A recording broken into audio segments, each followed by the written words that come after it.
उनकी प्रतिमा को लेकर जो है एक राजनीतिक बयान पूर्व मुख्यमंत्री जयराम ठाकुर की तरफ से सामने आया है। वो कह रहे हैं कि पार्टी के भीतर ही खींचतान चल रही है। उनकी सरकार ने ये आदेश दिए थे कि रिज मैदान पर मूर्ति लगाई जानी चाहिए, लेकिन आपसी खींचतान के चलते अब मूर्ति सैंज में लगाई गई है। क्या कहते हैं? देखिए, जयराम जी का जो भी बयान है वो राजनीतिक दृष्टि से दिया गया है और विपक्ष के नेताओं का ये काम रहता है। लेकिन उसमें एक चीज़ उन्होंने नहीं कही है, जहाँ तक मुझे नॉलेज है, कि भी वो कह रहे थे कि हमारे टाइम में ये फाइल आगे चली थी, लेकिन कोई परमिशन मिली थी, ऐसा मुझे उसमें कहीं सुना नहीं है कि उन्होंने ये कहा है। लेकिन ये चीज़ें जहाँ वीरभद्र सिंह जी को प्रदेश के लोगों ने याद किया, वो राजनीति से अलग बातें हैं। ये जो मूर्ति लगाने की बात है, इसमें भावना जुड़ी होती है प्रदेश के लोगों की, और मैं समझता हूँ ये राजनीतिक दृष्टि से इस पे बयानबाजी करना उचित नहीं है। वो एक बहुत बड़ी शख्सियत थी, उन्होंने 60 साल तक प्रदेश के और देश में जो है राजनीतिक उनका कैरियर रहा। 6 बार प्रदेश के मुख्यमंत्री रहे और 6 बार तकरीबन मेंबर ऑफ पार्लियामेंट भी रहे।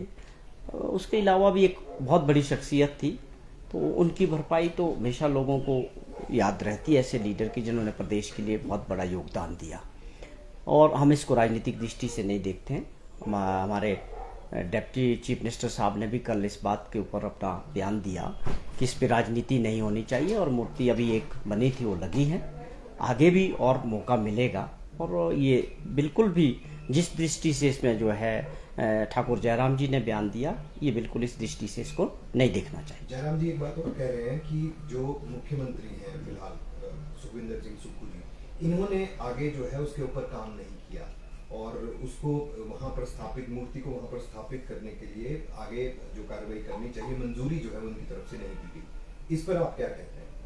नहीं, देखिए, वो इसको राजनीतिक मुद्दा बनाना चाह रहे हैं। विपक्ष की पिछले काफ़ी समय से मैं देख रहा हूँ कि लगातार 3 हार होने के बाद हिमाचल प्रदेश में अगर आप देखें कि बाई इलेक्शंस हारे, उसके बाद विधानसभा का चुनाव हारे और फिर म्यूनसिपल कॉरपोरेशन शिमला का चुनाव, जिस प्रकार से लगातार हारे देख रहे हैं विपक्ष के लोग, तो ये मुद्दे की तलाश में रहते हैं। इसमें स्वाभाविक है, जो और भी घटनाएं देख रहा हूं मैं, चंबा की जो घटना हुई उसको किस प्रकार से राजनीतिक दृष्टि से भाजपा ने उसका राजनीतिकरण किया, वो एक मुद्दा ढूंढने की अपना तलाश रहे हैं। लेकिन हिमाचल प्रदेश के लोगों ने जिस प्रकार से अभी उनको सत्ता से बाहर किया है, मुझे लगता है इनको ये समझना पड़ेगा कि एटलीस्ट इनको इंतजार करना पड़ेगा, लोगों के फैसले का मान सम्मान करना चाहिए, और विपक्ष को अपनी एक सकारात्मक भूमिका निभानी चाहिए कि जो प्रदेश के हित की बातें हैं, मुद्दे हैं, लोगों से जुड़े हुए मुद्दे हैं, उसमें अगर जयराम जी का सहयोग रहे और राय मशवरा रहे, जो लोगों के विकास से जुड़े हुए मुद्दे, तो उसको हिमाचल प्रदेश के लोग भी पसंद करते हैं और सत्ता पक्ष भी पसंद करेगा। कि केवल आप विपक्ष के नाते बिना मुद्दों को मुद्दा बनाना चाहेंगे, उससे कुछ हासिल होने वाला नहीं है। कानून व्यवस्था को लेकर भी विपक्ष लगातार निशाना साध रहा है। बहुत सी महिलाएं गायब हैं और कई मर्डर हुए हैं, सैकड़ों मर्डर की बात जो है वो विपक्ष ने यहाँ पर की है। और इसके साथ ही कानून व्यवस्था जो है वो इसलिए सवाल खड़े हो रहे हैं, चंबा के घटनाक्रम हुआ है और इसके बाद पूर्व मुख्यमंत्री जयराम ठाकुर का एक और बयान आया है, वो भी यही बात कह रहे हैं कि कानून व्यवस्था इस सरकार में जो है वो बिल्कुल पटरी से उतर चुकी है। मुझे लगता है उनको अपने टाइम का डाटा देखना चाहिए। मेरे पास उसका डाटा था, उसमें 4-5 सालों में जो उनका 5 साल का कार्यकाल था, उसके हिसाब से जो कंपैरिजन था वो वहाँ 6 महीने का नहीं था, उनके कार्यकाल में उससे ऊपर रहा। तो पहले स्टेटमेंट देने से पहले, मुद्दे को चुनने से पहले विपक्ष के नेता को ये ज़रूर देखना चाहिए कि उनके समय में क्या हालात थे। तो ये कोई मुद्दे नहीं है। वो उसकी जो परसेंटेज है जो 4 सालों में है, या उनके जो 6 महीने का जो कार्यकाल था उससे काफ़ी कम है। लेकिन हमारी प्राथमिकता है, हम इस मुद्दे पे गंभीर है कि किसी को भी कानून को अपने हाथ में लेने की इजाज़त नहीं है। कानून हर वक्त अपना काम करेगा बेखूबी। आपने चंबा की घटना का जिक्र किया, तो चंबा में जैसे ही हुआ, वो लोग, सब लोग जिन्होंने ये मर्डर में शामिल थे, उनको अरेस्ट किया गया। तो पुलिस ने और प्रशासन ने अपना काम किया। वो तकरीबन 11 लोग जो भी थे वो सब अरेस्ट हुए। कानून अपना काम कर रहा है सख्ती से। तो ये मुझे समझ नहीं आता कि वहाँ वो क्या मांग कर रहे थे। विपक्ष के नेता वहाँ गए और वो वहाँ आगे उनके घर जाने की इजाज़त चाह रहे थे। वही धारा 144 लगी थी, उसके बावजूद उनको अलाउ किया गया कि आप 20-25 लोग अगर जाना चाहते हैं तो आप जा सकते हैं, लेकिन अगर आप 400 लोगों का मॉब लेके जाना चाहते हैं तो वो अलाउ नहीं किया जा सकता था। तो कानून को अपना काम करना है और कानून को किसी को अपने हाथ में लेने की इजाजत हम नहीं दे सकते हैं। तो कानून अपना काम कर रहा है। ये विपक्ष के जो है बिना वजह के मुद्दे बनाने का एक प्रयास है। मैं समझता हूं उनके ऊपर दबाव है, 2024 का चुनाव आने वाला है और अभी जयराम जी के ऊपर जिस प्रकार से इनको बैठाया गया है बिंदल साहब को, तो मैं समझता हूं कि भाजपा के अंदर नेताओं में, बड़े नेताओं में आपस में दबाव जो है वो लग रहा है।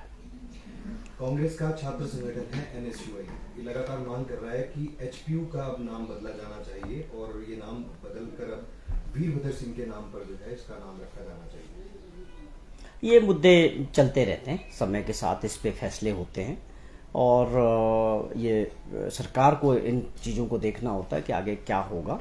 उन्होंने अपनी भावना है, स्टूडेंट्स ऑर्गेनाइजेशन की उन्होंने अपनी भावना व्यक्त की है, लेकिन इसके साथ आगे फैसले लेने का समय जब आता है वो सरकार अपने तरीके से इसको आगे बढ़ाती है। इसके अलावा भारी बारिश का अलर्ट जो है वो जारी किया गया है मौसम विभाग की तरफ से और ये अलर्ट राज्य सरकार और सभी जिला प्रशासन को भेजा गया है।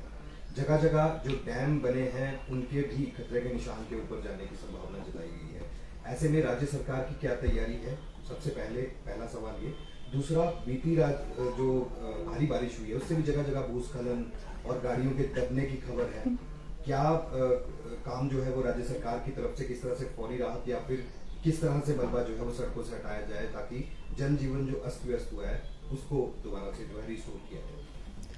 देखिए, निश्चित तौर पे हाई अलर्ट की आपने बात की है तो लोकल एडमिनिस्ट्रेशन हर जगह का अलर्ट पे होता है और सारे प्रशासन जितने भी डिपार्टमेंट्स होते हैं उनको इस बात की जानकारी रहती है कि उनको हर बात के लिए तैयार रहना है, क्योंकि नेचर के साथ है तो इस बात के लिए हर जगह तैयारियां हैं। जहां भी ऐसी परिस्थितियां होगी उसको गंभीरता से और इमरजेंसी के हिसाब से डील किया जाएगा।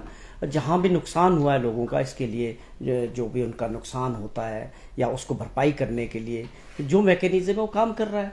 पुलिस है, प्रशासन है, हर लोग अपने काम में ऑलरेडी इस प्रकार के आदेश उनको दिए गए हैं कि आपको हाई अलर्ट पे रहना है और लोगों को जहां भी सुविधा बहाल करनी है उसके लिए आदेश सरकार के ऑलरेडी दिए हुए हैं। दरअसल ये सवाल इसलिए है क्योंकि जब भी बरसात आती है उससे पहले जो है हाई लेवल बैठकें जो है इस तरह से होती है इसमें मुख्यमंत्री या फिर मुख्य सचिव जो है बाकी विभागों के साथ तालमेल के साथ चलने के लिए बात कहते हैं। पहली बरसात में इस तरह से भारी नुकसान और अब तक जो है वो रिस्टोरेशन के ऊपर काम नहीं किया गया। कई जगहों पर बिजली बाधित है, सड़क संपर्क मार्ग जो है वो अवरुद्ध पड़े हैं।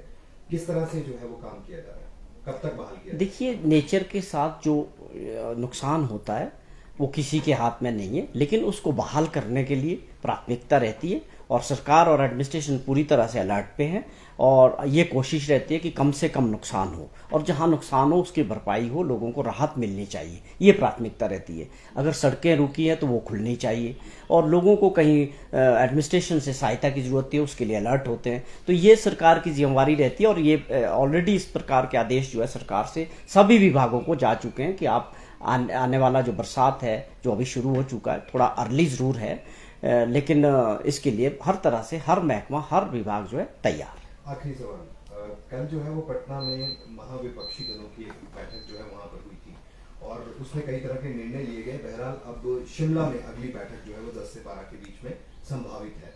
कितना तैयार है हिमाचल और क्या असर आप इसका देख रहे हैं आने वाले 2024 के चुनावों पर? देखिए, बहुत बढ़िया, ये हमारे लिए बड़ा सौभाग्य है कि अगर शिमला के लिए कोई बड़ा आयोजन होता है या विपक्ष के राष्ट्रीय स्तर पे जो विपक्ष के दल है सब वो शिमला में इकट्ठा होकर एक मीटिंग करना चाहते हैं और इसके लिए जब भी, अभी तो हमें ऐसी कोई जानकारी नहीं मिली है, जब आएगी हम तैयार हैं।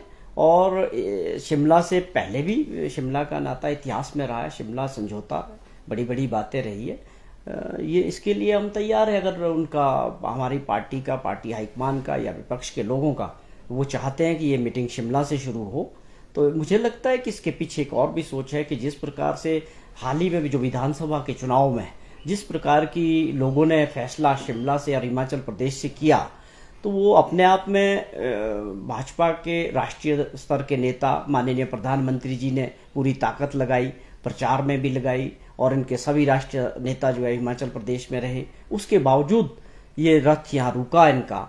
और वो एक बड़ा इसका मैसेज पूरे देश की राजनीति में गया। मैं इस संदर्भ में भी इस बात को देखता हूँ कि जो इन लोगों ने ये बात कही है, तो ये बात एक ऐसे भी लगता है कि शिमला से जो हिमाचल से जो भाजपा का रथ रुका है वो इसको आगे बढ़ाना चाहते हैं।